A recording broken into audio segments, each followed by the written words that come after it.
My presentation is going to be focusing on the recent and interconnected developments in Turkey and northern Syria.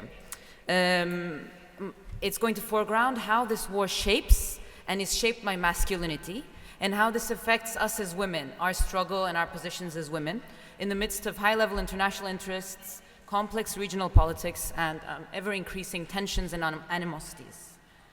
So one question is why this should be relevant to you here halfway across the world. Well, because the war we're going through is a condensed form of various international conflicts involving global powers from the US to Russia to Europe. And in being so, what happens in the region doesn't only affect Europe, well, everybody here practically, but it transforms the very idea of Europe, Europe's self-conception of itself. And what happens here in Europe comes back to us in the Middle East, because many of the fault lines ripping through our societies originate here in Europe. So there's this constant loop, even though many of us live unaware of this loop. And it happens on a smaller scale where I'm from also. I'm from Istanbul, which is in the west of Turkey. And many people in Istanbul act or live as if the war in Syria right across the border is unrelated to them.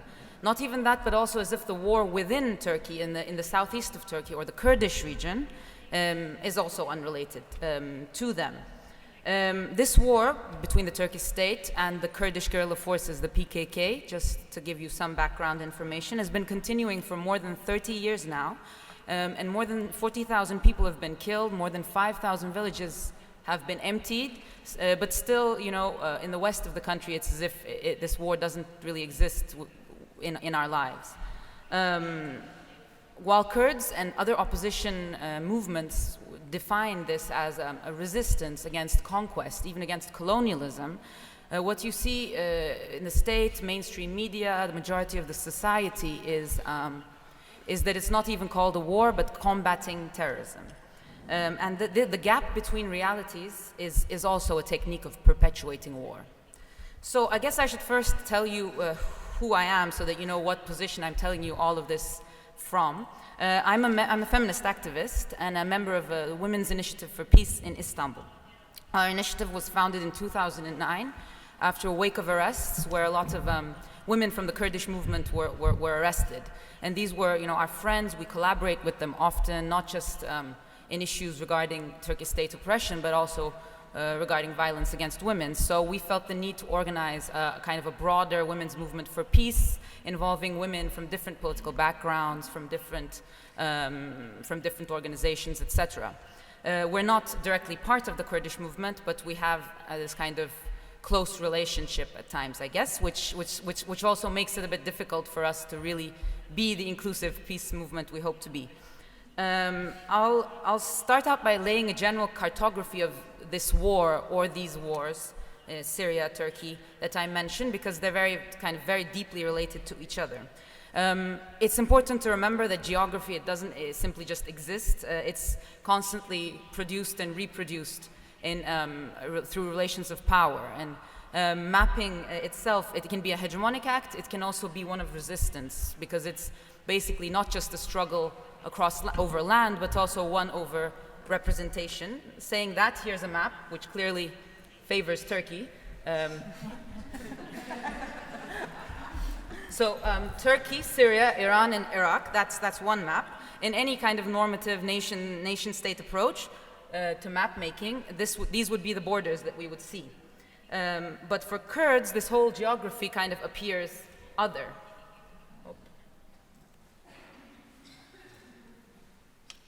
Okay. So the southeast of one nation-state of Turkey becomes northern Kurdistan. The north of another nation-state, Syria, becomes western Kurdistan. The east of a nation-state, Iran, becomes eastern Kurdistan. And again, the north of Iraq, another nation-state, becomes southern Kurdistan. So as women, we live within this geography. We live amidst a space of overlapping maps. Overlapping conceptions of land, desires, attachments, belongings, claims to ownership of place. There are national stories, and there are those that are made invisible in a world of nations that are cut and carved by colonial interests, and not just colonial interests of the West, but of those nation states that are formed in this land. By that I mean of Syria, Iran, Iraq, and of course Turkey. This is why speaking of feminism or women's struggle within this context has to be some kind of decolonial effort of sorts. So I'll go on to another map. As you're probably aware, the Syrian war started in 2011. It started as a form of kind of various uprisings, part of the Arab Spring, but it quickly evolved into a full-out civil and international war of many actors and acronyms. Russia, the US, Turkey, Euphrates, SHIELD, Operation, ISIS, the PYD, YPG, DSF, I'm saying all of these to confuse you, Al-Nusra, Iran, Assad, the Barzani regime in Kurdistan, the list goes on, and I could elaborate on each and every one of them, but we would simply never eat anything, and none of us want that. So how on earth can women become actors in the midst of this power play? What does our freedom mean within this complex web of interest? One answer comes from the Kurdish movement. So in November 2013, Rojava was formed, also known as Western Kurdistan or Syrian Kurdistan. It's the yellow area that you see over there. The red part is what the Assad regime, what the Syrian state had control over, and the green part are where the opposition forces, including the Free Syrian Army, etc. So the Rojava was established as 3 self-governing cantons. The one over here is called the Jazeera Canton, the one in the middle, the famous Kobani Canton, and the one to the west is the Afrin Canton. Right now, this is from 2013, but right now the 2 Jazeera and Kobani have been combined into kind of this continuous territory, while Turkey has actually launched an operation across its Syrian border in order to prevent Kobani and Afrin from joining together, called the Euphrates Shield operation. Clearly, for Turkey, it's a bigger threat to have this continuous Kurdish region on its border than to have ISIS on its border. It baffles all of us, but we live with it. So Rojava has been established as a society based on principles of direct democracy, self-rule, and gender equality. It doesn't have any official status still, so it's on a knife's edge, really, but it's unique. It's unique both in terms of the role that women have played in its formation, as well as how it's empowered women of the region, not just Kurdish women, also Yazidi women, Syriac women, to defend and build their own lives. Right now, it's called the Federation of Northern Syria, so it's no longer really referred to as Rojava because it's a larger region. And this federation seeks to spread the concept of self-rule across the other peoples of the Middle East, of northern Syria, so beyond Kurds. And in doing so, it offers a solution to the nation-state problem that we've been experiencing.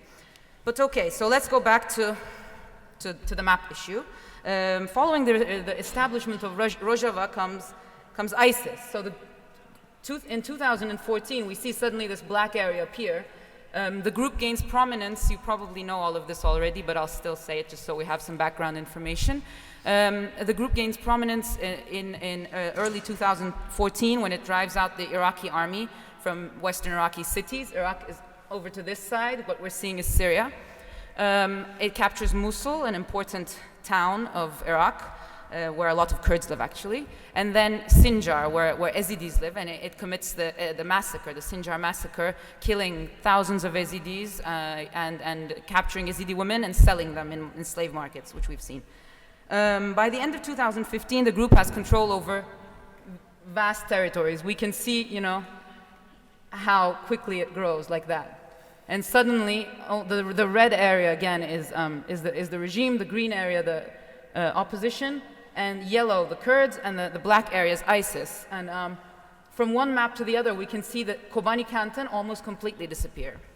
So the time period between July 2014 and February 2015 saw the intense battle between ISIS and the YPG, which is the People's Defense Forces, the Kurdish army of Rojava, over the town of Kobani. This war captured the attention of the entire world, which includes the Elle magazine, Marie Claire, Le Parisien, and even H&M, which modeled the fall collection.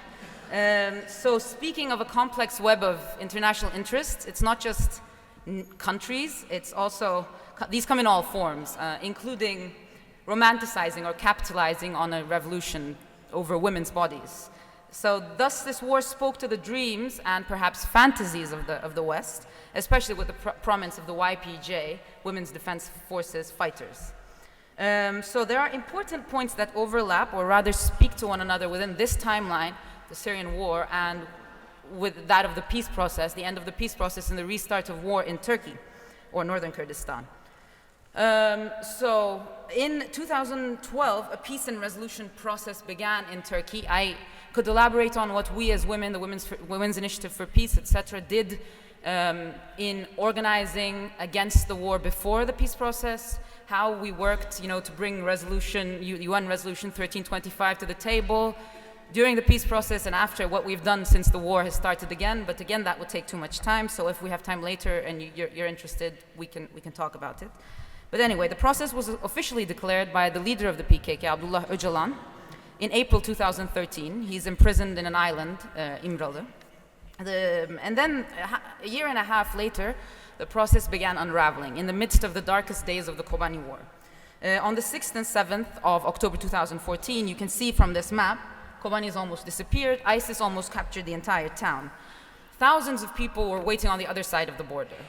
Mothers, fathers, friends, sisters, brothers, they had, their relatives, their comrades across, fighting ISIS on the other side of the border, and they were waiting, with hope and fear, like what's going to happen, are they all going to die, etc.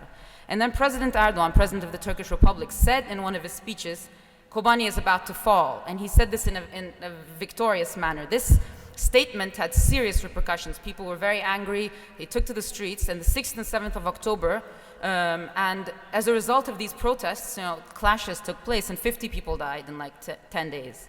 And then at that time, the HDP, which is a political party formed out of the Kurdish movement and the left, the HDP declared that the falling of Kobani would mean the end of the peace process in Turkey.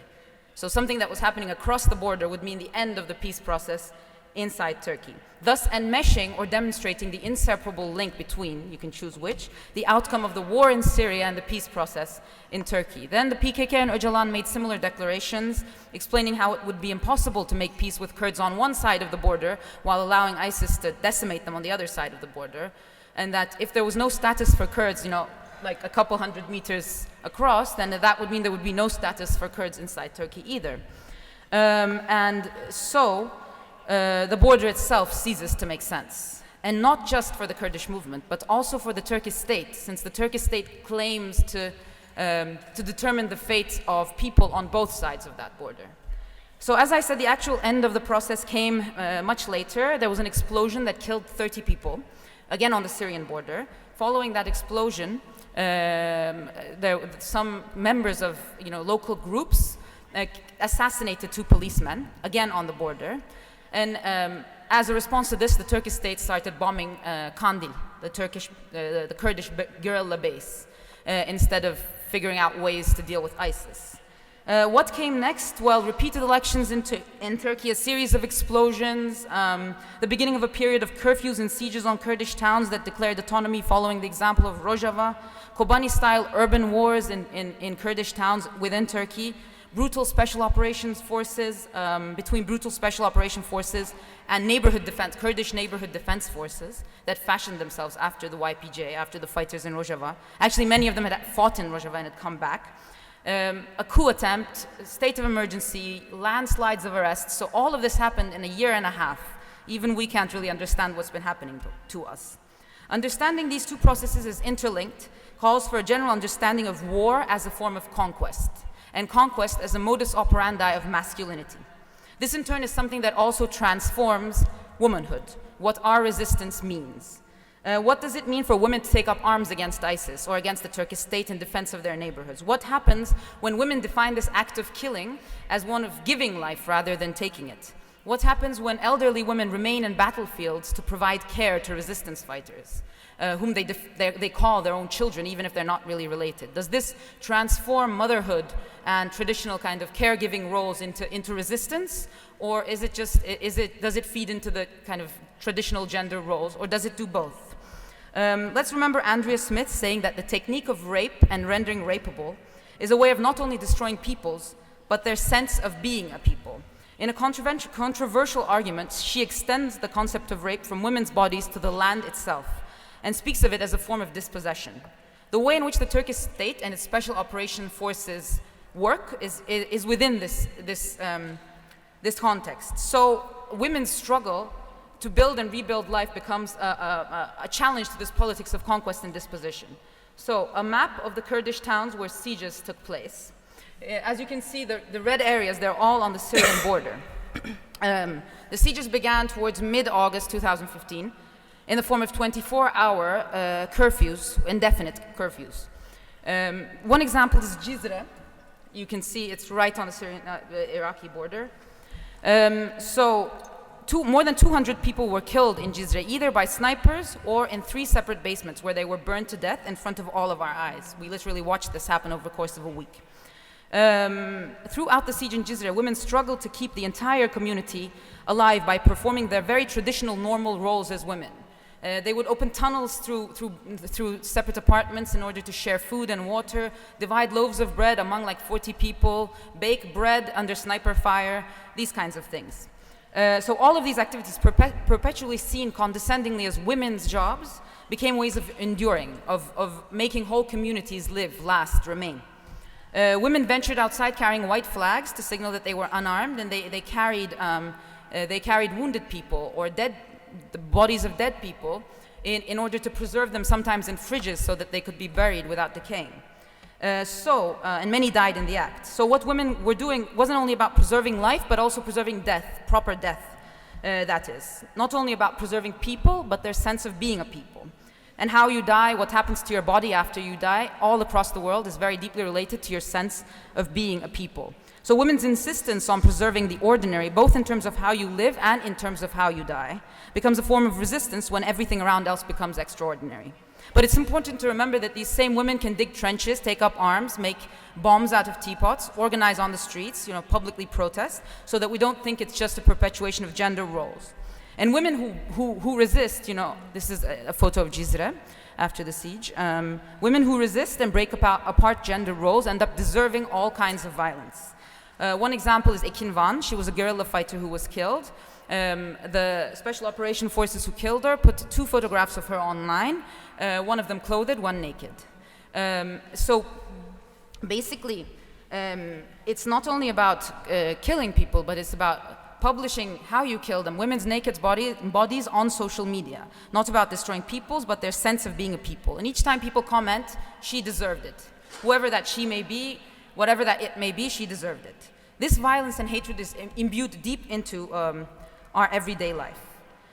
And it's, sure, we women work to expose the violence of the everyday, but right now, amidst a state of emergency and increasing polarization, the extraordinary is imposed upon us all the time.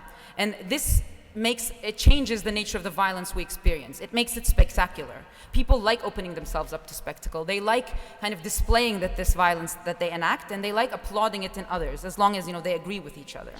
A couple examples, quick examples I have to give, is graffitis on the walls, writings by Turkish special operation forces in Kurdish towns placed under curfew. These are taken and shared by the soldiers themselves on social media. Love is experienced, love is just something else in Yüksekova, which is a town that was placed under siege. And there are like various examples of these. How does it feel to be raped like this, babe? You can see them for yourselves. And people share these on social media, other people comment. There are people who say, why don't you write this on the wall the next time you go somewhere, etc. And women take part in this too. A dress for 3, bras for 5 TL, because they say that what Kurdish fighters wear look like dresses.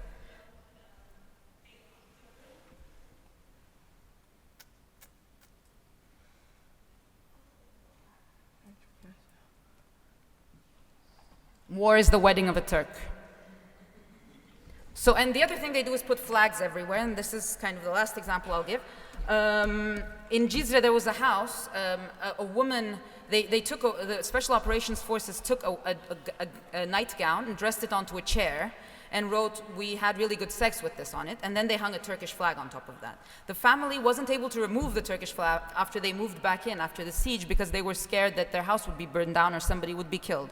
So they had to live in the shadow of this symbol of conquest, haunted by this performance of rape. Women find it difficult to access, public spaces because the gazes of these special operation forces are constantly upon them. The more securitized these places become, the more women are restricted into their homes, erased from public space. Going back to my point about conquest, about destroying the very sense of being a people. It's not only a conquest of Kurdish towns by soldiers and symbols of Turkishness, but also a conquest of women's realities and existences by men, by their masculinity. In order to conquer space, these men, or the state they fight on behalf of, must first equate space with femininity and then rape that femininity. And "she deserved it" becomes a way of legitimizing it all. Not so long after Ekin Vanden's dead body was photographed, a young woman was raped in an upper middle class neighborhood in Istanbul, and at 3 a.m. in the morning after she had hung out with friends. And you could see comments saying, what was she doing at that hour of the night out? What was she doing out at that hour of the night? She too deserved it. Not so long after 200 young people were burned to death in a basement in Cizre, a young trans woman was burned to death by one of her customers in Istanbul. That's her, Hande Kader. And then a Kurdish construction worker was burnt working in the construction of the third airport in Istanbul just because he was speaking Kurdish on the phone. Was burnt by a fellow worker. Not so long after all of this, we see a guy get into an argument with a metro bus driver in Istanbul, and he starts beating the metro bus driver with an umbrella. The bus swerves out of course, runs into the highway, and runs over like 5 cars. This man is so furious, and it's much more important for him to vent his own anger than his own life is worth less, as is the life of the hundreds of people on the bus with him. So the question is, what happens when we think of all of these in relation to each other? I don't mean to reduce the singularity of these events or of the violence and power relations that are imbued in them, but simply to think of the possibilities of resistance this opens up. Because we as women don't only resist by insisting on rebuilding, recreating, or protecting our own lives and that of our communities. We also try to find ways of listening to each other's truths across the political divisions that are created by the system. We try to find ways to keep seeing how the structural violence in our own lives, everywhere in the world, the structural violence in our own lives is connected to war, even if it's our indifference or our nationalist attachments that help perpetuate this war. So our struggle is not one of solidarity with Kurdish women, or this woman or that woman. It's us staking claim to our own lives. This creates a framework in which organizing against war must be a decidedly decolonial feminist issue.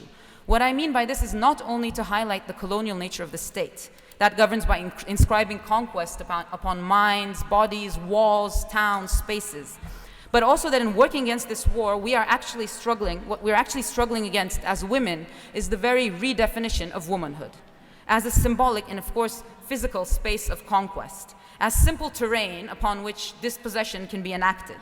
So for us, it's not only peace, but our own definition that's at stake. How do we insist upon being actors when those in power are constantly trying to reduce us into simple grounds, space, to act upon, to derive symbolic victory through? How do we make this insistence of ours transform the society we live in? So that's my question. Who knows? But we keep trying. Thank you.